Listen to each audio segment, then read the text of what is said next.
Yeah, I'm super. When we get to moments like this, you're trying to figure out who you are headed into conference play, and this team is different. It's different than anyone we've had here, just because we lost 11 years of experience on last year's team. So I'm proud of our guys. I thought that they responded, in a positive manner after losing 2 games straight. It's college basketball. Anybody can beat anybody on any given night, and we knew that this was a good team coming in. But more so than anything, I felt like our guys, they played hard. They were focused throughout. Now we're not perfect. We won't be perfect in any game this year. But I thought we did the things that we needed to do to win the game. I thought we got key stops. I thought we rebounded the ball pretty good, and I also thought that we established a style of play early on that was a little bit consistent with the game plan. So happy for my guys, and I'm happy that they get a chance to enjoy this time with their families. After losing, 2 straight games to Mary Hardin Baylor and then a really tough loss against St. Houston State, what is no matter what the team is, how does a win kind of boost this team's confidence as you head into conference play?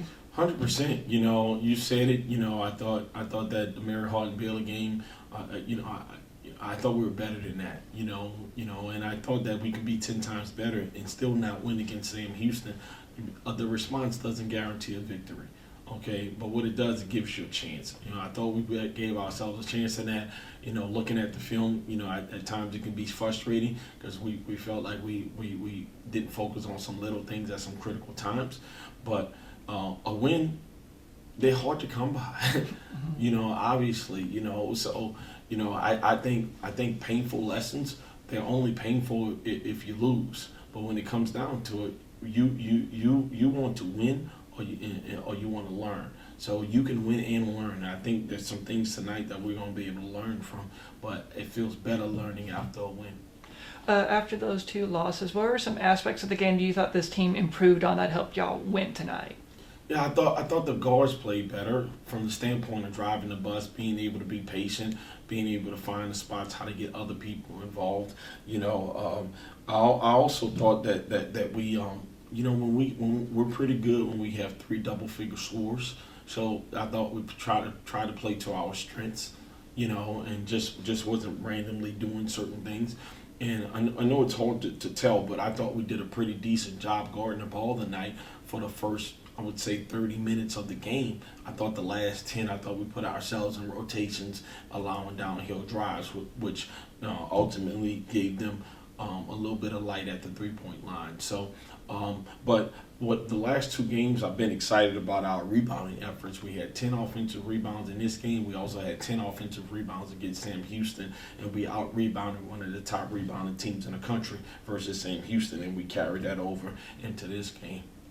And how important is it, your bigs down low with Nigel Caesar getting some big boards? And then Nate Martin has especially stepped up his game. I think he's had 3 double-figure scores in the last 3 games. So what about these post players that are just continuing to improve their game? Yeah, over the last 2 years, we've been trying to play those guys, one in, one out type of deal.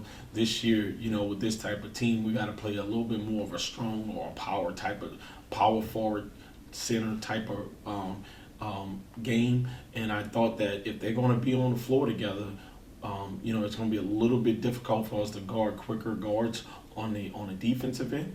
But on the offensive end, hey, we know we're shooting high percentage shots, and then we create mismatches in the post. So if we're going to do that, we got to learn how to pass the ball to each other, okay? And then we got to learn how to play to our strengths and be consistent, all right? And then those guys got to find angles to which they can score. So when those guys are playing well together, it makes us a better team because now the floor is open a little bit for Mason and Drew and D2 to make those shots. And Drew Drennan, he had a really big night. What were your thoughts about his performance? I thought he did a really good job of driving the bus. Obviously, with both he and Mason on the floor together, it gets us playmaking ability as well as shot-making ability. So for the most part, I thought his energy fueled his offense, and I thought he didn't settle. And he took the shots that were there for him, played a very simple, smart, unselfish game. And I think that, when he does that, we're hard to beat. And when you talk about having a balanced offensive attack, does nights like this help y'all move forward in that direction, having really good post play and also having Mason and Jude training on the same page on this? Yeah, obviously all these guys want to play, right? You know, the more guys that you play, the more guys have success, the happier the locker room is. You know, it's all, you know, nothing in the world trumps personal interest. All these guys, they want to play. We're trying to get them to the point where they want to win, regardless of how much they play. So, but when this many guys have opportunities and they excel in those opportunities, you know, I think it's something that they can look forward to. And we're trying to get them to the point to where tonight may not be your night, but it could be our night if you do your job. And, you know, in every game, there's always something you can take away that y'all can improve on. What was the biggest concern you had about this win that you think this team can be much better at? Well, I think we're going to be better at communicating. I thought every miscommunication led to either a quality shot or a made bucket for them. That being when two come together, either a ball screen or a dribble handoff switch opportunity. We have to do better with our calls. You know, obviously we try to mimic the other team's offense in scout, but we struggle to run it at the pace in which they run it at because we're just learning it. So these guys, they know what's coming up.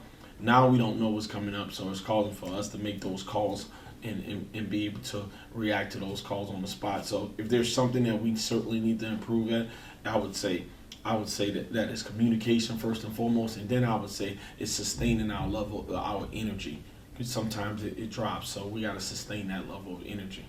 And now that you're done with non-conference play, you're about to start conference. So what are you going to be expecting from the Sun Belt this year? Yeah, I think it's going to be a great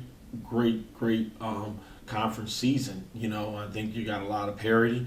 You got a lot of teams that's getting healthy and that's playing really well and trending up. You know, so obviously I think it's going to come down to a couple things, like who can get off to good early starts and who can sustain and not have injuries, and then it's just going to really come down to, you know, who can impose their will and be able to hold on to home court, because, you know, travel's going to be a factor, obviously, and for us it's important to start off good. And my last question is, you know, this was a very unique opportunity for Mason Harrell, you know, playing his brother. How special of a moment is it? You know, sometimes, you know, you get to play on the same team as your brother, but to play against your brother in front of you know, your friends and family. What do you think a moment like that does for a player? Yeah, you know, I'm not really an emotional guy like that, but I told his dad, I said, man, I don't know how you hold it together. I would have cried, you know, just understanding how close he is to his family. And just how, you know, his brother, he's idolizes Mason for good reason. Mason is an unbelievable basketball player, but he's an even better person than Big Brother.